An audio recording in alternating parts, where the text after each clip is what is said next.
This is the Kitchen Sink WP Podcast, episode 351. I program my home computer. We have a server crash, 404 error, page not found, links aren't working, system is crashing, system is crashing, system is crashing. Your old HTML website, barely alive. We have the technology.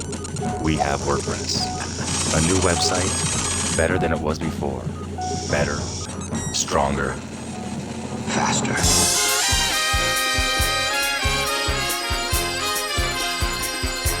We have the technology. The technology. Why, hello there, everybody. This is Adam Silver, the host of the Kitchen Sink WP Podcast. Thanks for being here. Let's get started. All right, upcoming events. A couple of things to talk about here. Black Friday, Cyber Monday deals. I meant to mention this last week. Totally forgot.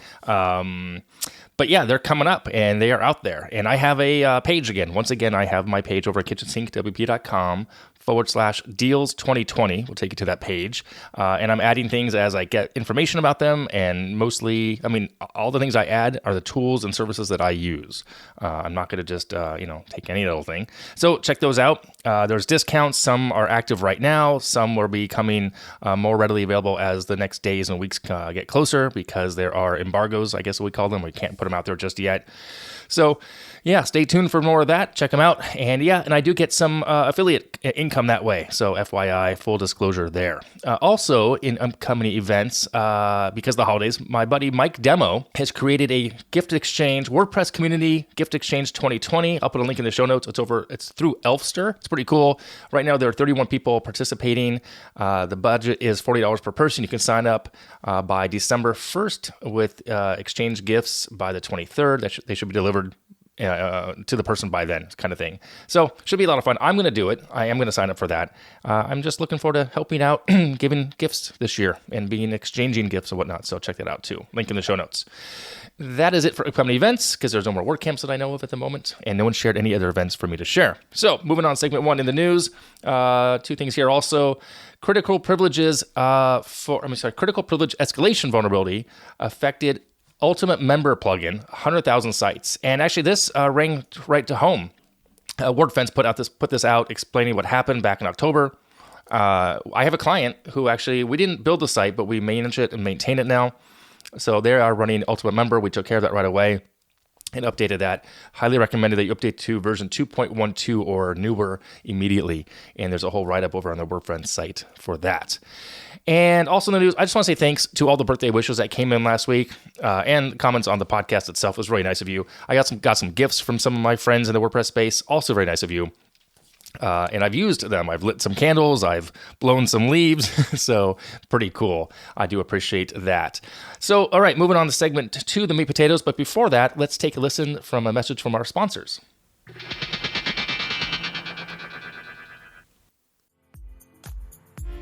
Did you know that on average, 30,000 new websites are hacked each day? It's true. WordPress sites can be an easy target for attacks because of plugin vulnerabilities, weak passwords, and obsolete software. Additionally, most WordPress admins don't even know they're vulnerable, but iTheme Security Pro works to lock down WordPress, fix common holes, stop automated attacks, and strengthen user credentials. iTheme Security Pro makes it easy to secure and protect your WordPress website. It's designed to keep the bad guys out with brute force protection, file change detection, session hijacking protection, and two-factor authentication. Additionally, iTheme Security Pro has a real-time security dashboard to track and secure your activities on the website. It's really, really cool. So if you're looking for a powerful WordPress security plugin to secure and protect your WordPress website, look no further than iTheme Security Pro. Head over to ithemes.com/security and use code SYNCWP and save 25% off your purchase. Thanks again to iTheme Security Pro for sponsoring this week's podcast. This week's episode is also sponsored by a new podcast called Billable Hours. Now, I listen to a lot of podcasts, and I always enjoy discovering new podcasts. And if you're a listener of this show, I'm sure you're going to like this new show as well. Like I said, it's called Billable Hours. It's hosted by Peter Soom. He's the creator of WP Pusher and Branch CI. Now, on his podcast, he has honest conversations with people in the WordPress space about running their businesses. Now, I've listened to a handful of their episodes already, and I've enjoyed them a lot. I'm impressed. Some of the topics you might be interested in, like I was, would be like productized services, recurring revenue, progressive web apps, and building a diverse and inclusive agency. Now, I'm all about community. I mean, you know that. You're listening to my show for all these weeks and years now. You've got to know that. It's my major hashtag is community. I look forward to hearing more from Peter, and I think you should take a listen as well. So head over to billablehours.co and listen for yourself. And thanks again to Peter and his podcast and all what he does for the community for sponsoring this week's episode.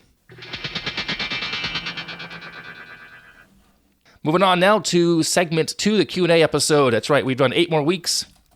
We have to do another Q&A episode. I have 3 questions here this week, which I'm going to answer starting right now. This first one came in from David Biddex, B-I-D-D-E-X. So he sent in a message a few weeks ago, and I already answered him offline, but I wanted to share this for this week as well. In response to my episodes on alternative WordPress systems out there, Squarespace, Wix, Weebly. So he listened to the episode about Craft CMS, piqued his interest as I was talking about real estate websites. He's currently having an issue with coming up with the replacement for a real estate website using Elegant Themes, Elegant Estate Theme. And it's one of their older themes and designs, and I'm guessing that Elegant Themes won't be updating it as they've moved on to Divi. So the problem is this. There are a bunch of Divi designs for real estate sites, but I haven't found anything with the back end for entering properties and their information that exists in Elegant Estate. I'd love to have an interface that the firm can use to enter properties, and they show up in categories based on answers that they found when they upload the property. Do you have a Divi child theme that you could recommend? And etc. So it goes on, but that's the gist of it. So I wrote back and I said this. I said to him, it's an issue you're having is the end-of-life theme and the features and functionalities you want. I would say build it yourself. I mean, if you're a Divi house or a Divi developer, per se, you can more than likely do this on your own. Sure, I'm not 100% confident because of the backend. I didn't see the actual backend. He sent over the site, but I didn't get to see the backend. In the site, the front end's a little dated, it's showing its age. But I'm 99.9% confident that depending on the data that's being curated from the front end, which I did see, you can go ahead and recreate that. A simple custom post type solution, capture the info, and depending on how and where you want it shown, you can display that query. So again, I don't have a Divi child theme to recommend because I don't use Divi myself. We're a Beaver Builder house, but something like advanced custom fields, pods, custom post types, you can hard code it. You could integrate that with any theme really. So like I said, he did send over the theme in question. I looked at it and it would not be that difficult. It would take some time. So either he could do it himself or he could hire it out. He could hire my agency, hire somebody else.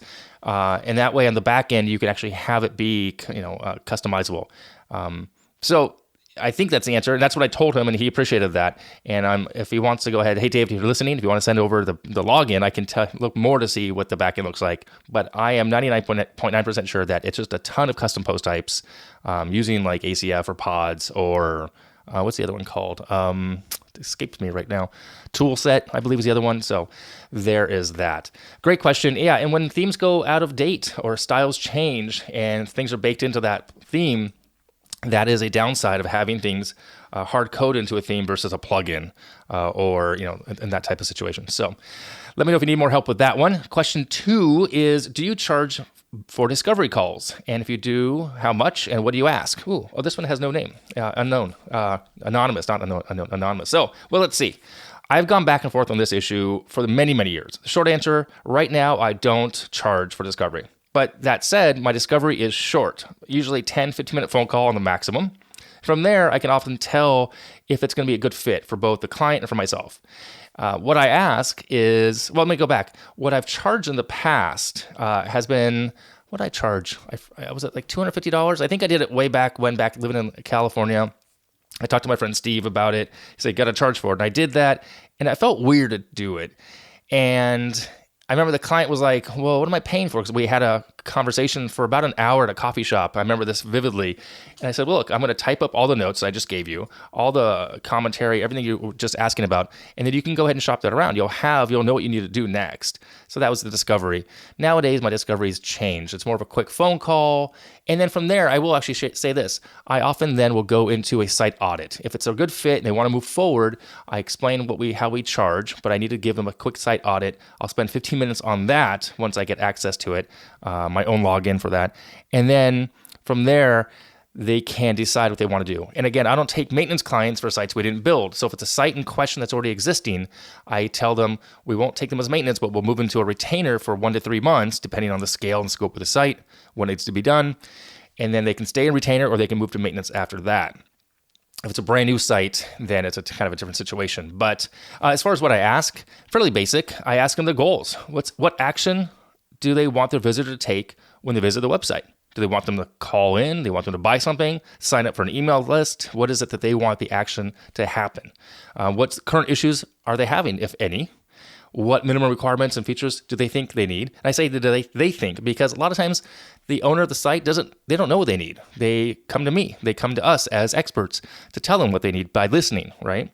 And what minimum feature? What are the dream features? What would they love to have? They don't think they can afford. And finally, budget. It's a numbers question like, hey, how much do you want to spend on this? What are you thinking? And that helps kind of, if they don't know, well, then that's okay. You just work out what you need to charge to make money for your business. So that's fine. All right. Good question, Anonymous. Thank you for asking. And last question here from Rob Adams. This came in back in July. I guess I had spoken about WordPress security and whatnot and locking things down, but this was before I got hacked. So this question was from Peter. So Peter says, cPanel and Plesk relations to WP security. I'm a fan of Plesk, but have not used cPanel in a number of years. cPanel has WordPress tools built in for server-level directory scanning, auto plugin updates, and correction of incorrect directory permissions, but they are not the main tools. So the question was, it was a longer email. It's like back from July, like I said. And this came in way before I was hacked. Well, July, I got hacked in September, and I have much more insight now than I did then. What's the insight? Well, there's no perfect solution. There's only having multiple systems in place to mitigate what some would say is inevitable, that being either being hacked or losing data or both. So to this day, we still don't know what happened to the server in question back in September on our host. I thought the host would want to know as well, but they've moved on from the issue. They've either solved it or I don't know what they've done really. So I'm not sure what happened, what the vulnerability was. Was it a weak password? Was it maybe that the server itself was hacked above my level, like in root, because it's a shared host. So that's an issue right there. So could I have done more to protect myself? Absolutely yes. Could the host have done more? Also yes. But it comes down to putting those things into place, like I said moments ago, that help you sleep at night, i.e. backups, multiples of them, different places, not just in one repo, and testing those backups as well. So again, cPanel, Plesk, in relation to WP security, there is more to be had. You can harden your logins for WordPress, but if you use weak passwords and weak usernames and consistent usernames across the board, we don't want to use admin. You don't want to use, the same username across the board. Just don't do it, or the same password for that matter. But cPanel and Plesk and some of these hosts have their own interfaces. There are vulnerabilities there, which we may or may not know about. But let's say cPanel is the largest one of them all, so make sure that can be hardened as well. There are ways to do that. And then, of course, you can use something like Cloudflare. For a CDN, you could use there's a denial of service attack services as well. So there's a lot more there, but it's at the end of the day, you need to make sure you put those things into place to take the steps to have the nice, good, clean backups to kind of move on when that happens. So, all right. Those are the questions for this week. Moving on now to segment 3, tip and tool of the week. This was cool. Morgan Estes. We follow each other on Twitter. I've met him a few times over the years, I believe. He shared a WordPress CLI, WP CLI line of code, which I loved. If you have a site with old default themes, 2016, 2017, 2019. Easy way to remove them. It's WP space themed space delete space 20 and then curly bracket open in 6, 7, 9 with commas between them and then close. It's kind of hard to explain this in audio. I will link to it in the show notes. I'll just put the code there. It's pretty cool. You add this one line and it removes anything with a 20 and then the number at the end, teen. So if it's a 20 blank teen theme, it removes them. Just deletes it from your WordPress install. I tested it. It's awesome. So thanks to Morgan for that one. I was pretty excited when I saw that on Twitter. All right, I'm going to wrap it up here. If you have any questions, go ahead, send it in via email, adam@kitchensinkwp.com, or use the SpeakPipe function on the website. If you want to support the show, you can become a Patreon, kitchensinkwp.com/Patreon. Sponsor the show, same thing. Thanks again to my sponsors this week, iTheme Security Pro and the Billable Hours podcast. Thanks for listening. Now see you next week, and now go out and do some awesome things with WordPress. All right, bye-bye.